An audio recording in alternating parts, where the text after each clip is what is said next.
Hey, can I just say? This is the championship Can I just round. say one thing, boys? We've gotten way too comfortable around each other. I know. This is what Vegas does. It's not even about the fight anymore. It's just about who's saying It's just what. about taking the piss out of each You other. would think that we're fighting each other. Right. From now on, Let's go. From now on, we're just going to call the fucking. All right. Okay. Okay. Let's One be at honest. a time. We're not going to talk We're gonna over try each our other best. too much. Beautiful. We're sorry. How you seeing sorry. this first We're 5 sorry at seconds, Brian?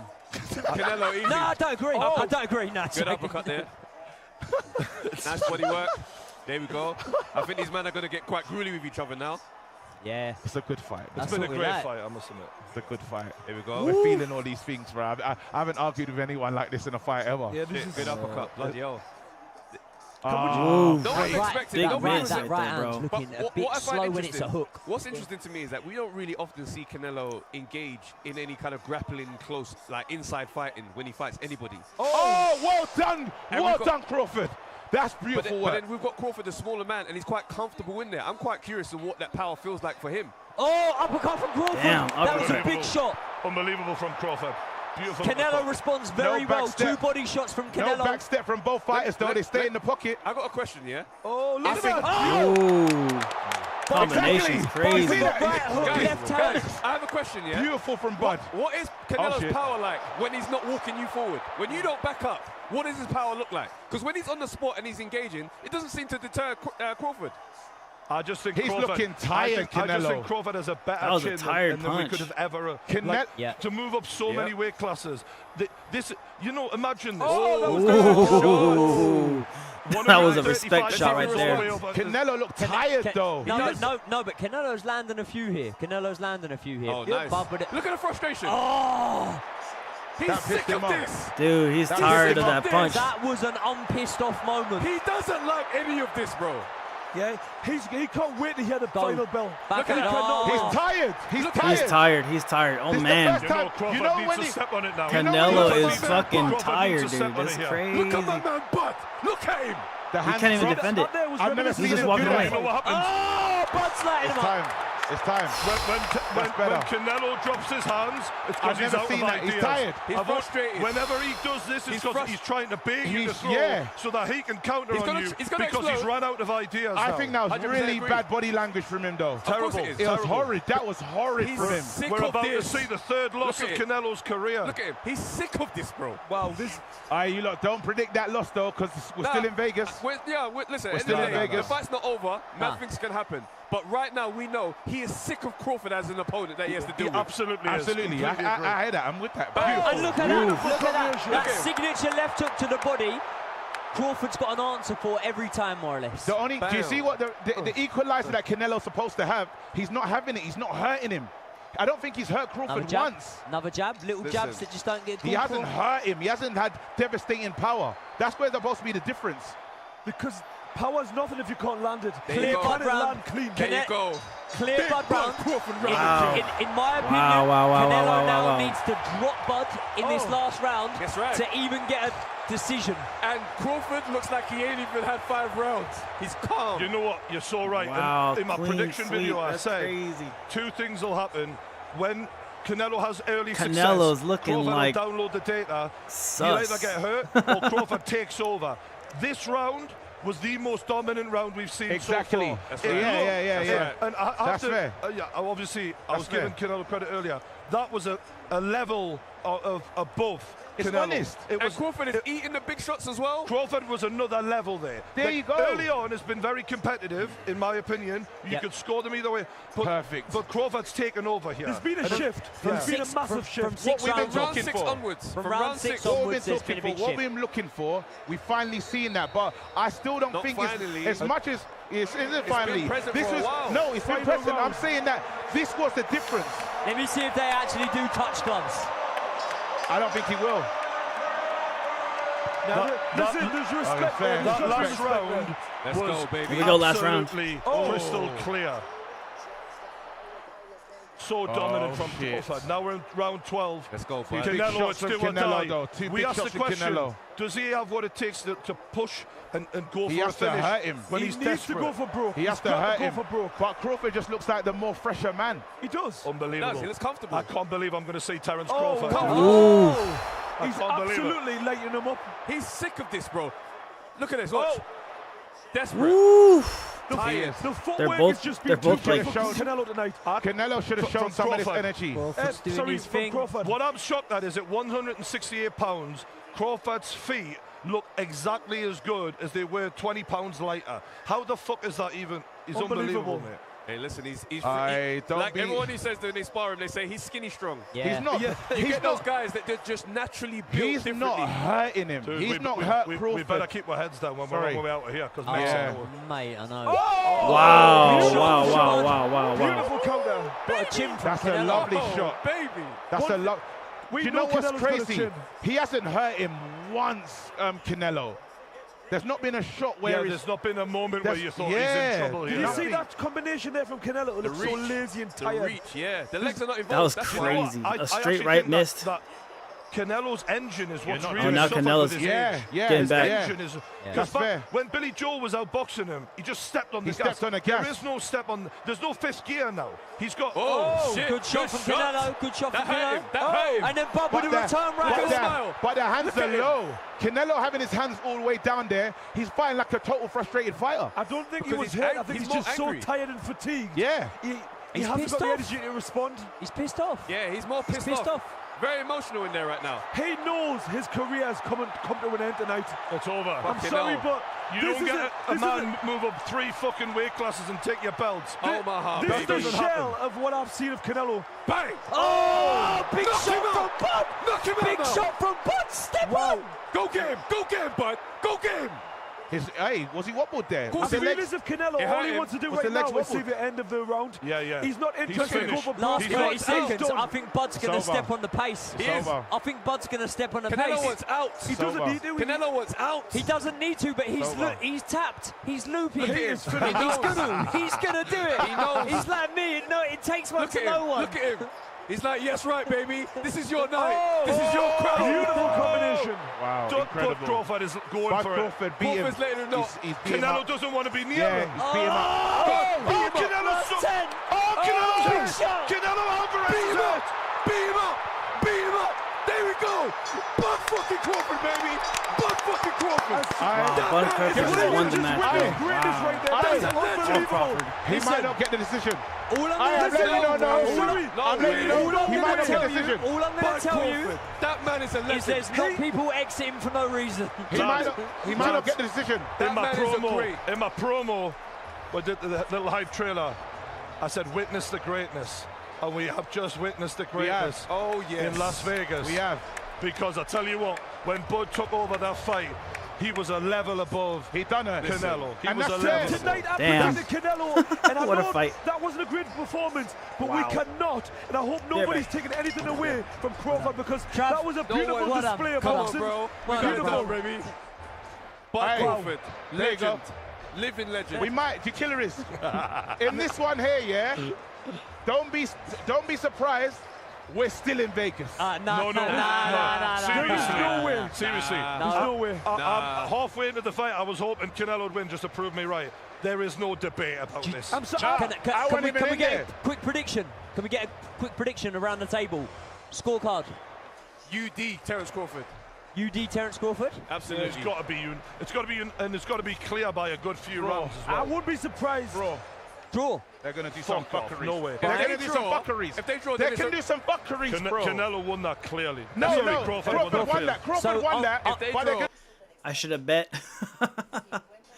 Yo, Mikey, dude, Canelo got whooped, bro. We should have picked Crawford. MK in the kick trap. Yeah, bro.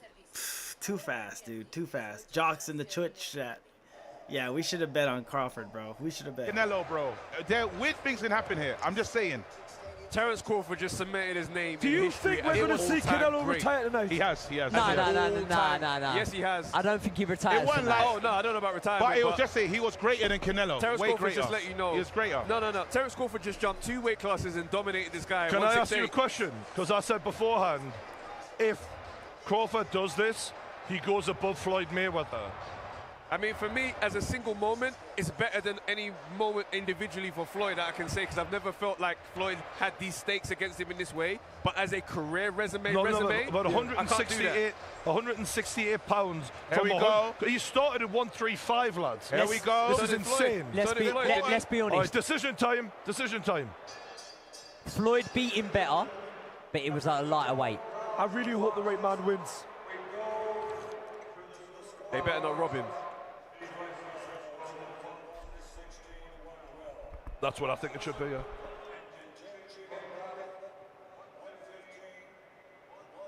Unanimous Well decision. done, well done, well done. They've done the right thing. Terence Bud Crawford. Terence Bud Crawford! Yes! Get the fuck out of here, man. This man is a legend.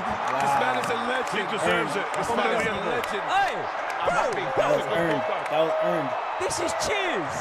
These are cheers we're hearing They're here. cheering him. They're cheering him. Because they've witnessed greatness. is You've Dave got to give the man his Chappelle. credit. Can I just say, You've got to. Terence Crawford is in tears in the ring right now This man is a because he legend. knows what he Aye. just did puts him at the very top table in boxing history. That's He is, incredible. in the modern era, the first three-division undisputed champion. He is up there with Alexander Usyk. He can talk to any boxer ever and say, I'm on the level. You know what's crazy about what we've seen tonight as well? We talked about degree of difficulty. Coming out here, unanimous decision. And the scorecard was so real. They were honest. Wow. Yeah. They kept it real. Yeah, and yeah. I like that. It wasn't up for debate, I like mate. that it happened like that. I prefer that. And even the audience, their reaction as well has said, hey, yes, we are Canelo fans, but we've seen you you beat our guy. Yeah. That is now the man in boxing. Can It I ask goes you- like that. can I I'm ask you- happy Are for Can real I ask you a fighters. question, They lads? appreciate greatness. Yeah. In your opinion, Canelo could have took a Bivol rematch. He could have. He Didn't could have want got the it. Bivol He didn't want rematch. it. He didn't take it. I didn't want it. Does he take this rematch? Absolutely not. It's pointless. I don't think he He does. couldn't. Do you know what? I bet you he does. No. I think he's he finished. can't. I think he's Do you completely know why? finished. There was a moment in the fight, where I can say he's finished. You see when he... Hey, the We interview. can hear him though. Stephen A. Smith.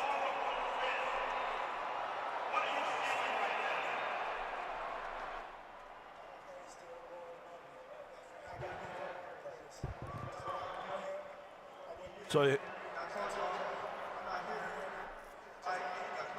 remember, Terence Crawford survived a gunshot to the head. Like, Yeah. what a story, man. I did a profile on him on my channel, and I looked through his life story. This guy he went through some shit. He's number one, and I've never seen Canelo do this in a fight. When he got hit and he was so disappointed, he dropped his hands and he was looked away. And he looked away. Then he almost turned, and I said, "We haven't seen that because remember he's a dog." And he comes forward. He took the fight out of him. Do you know what? Took the fight out of Beforehand, him. Joey said, we've never seen Canelo jack it. And I'm not Yeah, saying he he didn't jacked jack it. it. I don't know if he jacked it fully, but he was so discouraged. Beyond To be frustrated. honest, I He was think I outclassed. can honestly say that was a Daniel Dubois moment. No. He jacked that. I'm I sorry. was- No, no, listen. no, no, No, no, let- no, let let me him just talk. finish this Let him second. talk, let him talk. Where this crowd here is 95% Mexico. He should have been given every last ounce. I don't care about miles on the clock and all of that. He gave up in there. He didn't give it 110%. That's unfair. I'm sorry. No, He I'm didn't- gonna he didn't do that. come He back. was out- Exactly. That's the word. He was outclassed He phenomenally, didn't give bro. up. He tried to get close, and he couldn't cut the distance. He couldn't stop him. He couldn't trap him. Great fighters give more. No, Even when no, the no, stacks no. against, let's just talk about the fight we watched No, earlier on. no. Two guys went to war just No. before the fight before this. Those guys give everything. Can you honestly say Canelo give absolutely everything in this fight? In this fight here, there was a man that tried to get to him, and he was tired. You lot said that was tiredness, and the tiredness creeped him from 8, and that's because of the greatness of Crawford. Listen, Because Styles make fights. I believe Canelo did give all he could. He gave everything. I believe he gave everything. Styles make fights. Yes. I believe Canelo did give all he But could. he couldn't do anything because he's Listen, great. Southpaws are awkward, bro. Sometimes it I'm looks like sorry. you've got a low output Do you know against them. why? It looks like you're not good against them. Whatever. It's awkward. Okay, Yeah, can one I- at a time, one at a Can I time, just say this quickly? There was moments in the fight when they come together, okay? Fair enough when you're getting outclassed at range, the footwork, you're struggling with the southpaw stance. But there was moments when they were in close and they came together, and that was essentially, you could argue maybe that was Canelo's territory and he wanted to hold. He didn't try and have a fight, he took a shot and wanted to hold. Them are the moments when you're losing in a fight where you go for broke. He didn't do that. He wasn't prepared to take the necessary risks. So to me, he took Can I say this? See, even when you talk about the holding, Canelo tried something early. There was a moment when their first grabs that he got a hold of him, and he tried to lift him up and tried to kind of throw him out the ring. But every time he tried to really reignite the holding, he always lost. So he was bested in so many Lost the moments case. where he wanted to be stronger, and it broke him. I think mentally, he's like, I'm trying to get to you footwork, I can't get there. I'm tired. This was what he was getting against. Just to play both sides here.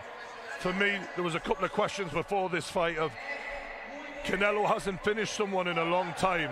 Is his power declining? The answer for me is yes. Is his engine declining? The answer is yes. Does that take anything away from Terence Crawford? Absolutely not. No. Because what we witnessed in there, the level of skill, as the fight went on, he picked them off and picked them off, and the angles, it was beautiful. And although I debated you in the middle of the fight, because I think there was some close rounds from 6, 7 onwards, there was only one fighter in this.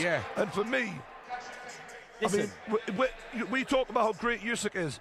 I've got them right up there together now. When we talk about the table of boxing goats, I think we need to get another chair and put Terence Crawford here. In this table with us. Oh, yeah. We're all the goats. But I like, do you know what? What I liked again, we're going to debate. What was beautiful about this fight is you're going to see different things, and it brought something out of us. So we are seeing good stuff in the fight. We saw 3 different fights, bro. Yeah. We saw 3 different fights. And then it changed. We saw something that was a little boring. For a bit. We then saw a chess match of a very high level. And in the last 3 rounds, we see him go at it, and we see Crawford stand his ground and fight. And that was the most impressive thing about Crawford's win for me. Wasn't that he was able to counter punch, and it was that he stood his ground against a man who has a history at 168. And yes, naturally the weight difference isn't that much between them. But to just be man to man with him and outman him. Unanimous. It was so impressive. Come on, look at this angle. You know, like when Tyson Fury against Usyk in the second fight, we're really wanting to see him. It's undisputed. Really go for broke, even if you can't match on skill level. So this is the way I see it, because this is undisputed. You know, you can be beaten on skill, but what I didn't see him is just, you know, go at Crawford, give it everything. I don't care if you get knocked out. Go out on your shield. I didn't witness that. Can I just say, Lozak, to be fair, he was dejected. I think Canelo tried harder than Fury did. I think Fury mentally didn't have a lot of belief in the second fight.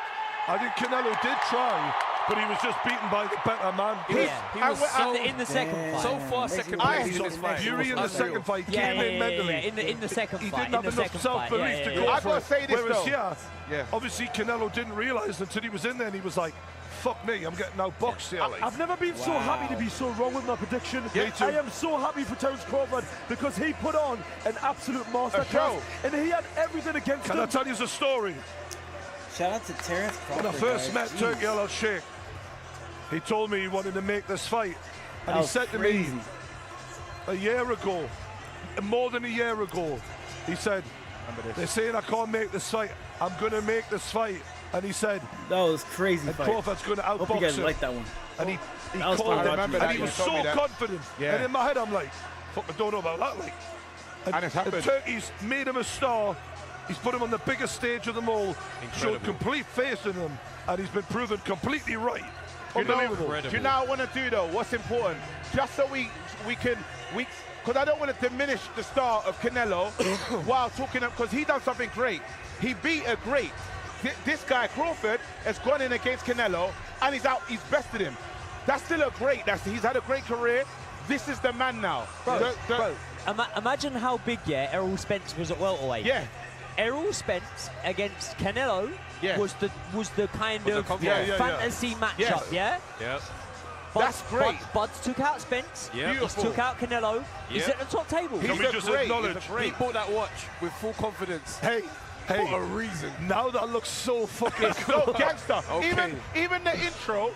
There needs to be a rematch? No, there definitely does not need to be a rematch. Him coming with the guitar, once upon a time in Mexico. That's why everything he's done, as you said, he's mental. The anarchist that he is. I think that's it for the stream, bro. I'm kind of tired. I've been on stream all day. And look how comfortable I am doing it. Can we go back a second to the entrances? Because after that entrance, I said, unless Mikey wants to keep playing video games, he was one step ahead from the get-go. The fact that this man had a Rolex engraved with 42-0 before he took the motherfucking fight. Come on. It blows my mind. And so funny that pre-fight, Canelo said, this guy ain't never fought an elite fighter, man. Never fought an elite fighter. Imagine how Guess what? Now I have. Now you have, son. and you've won. Do you imagine how good it's going to feel wearing that watch? Oh. Do you imagine how good that feeling's going to be? What time is it? It's my time. Wow. That's the answer. What time is it? It doesn't matter. I'm in charge. That's Yeah, right. yeah. That's right. Guys, I'm so blessed Wow. to share another stream with this. This was amazing. It was a great one. Absolutely That amazing. was one of my favourite fights we've commented. Yeah. 100%. That was fun. I like the fact we were getting crazy here. Do you know we what's were funny? getting crazy. Do you know what's funny?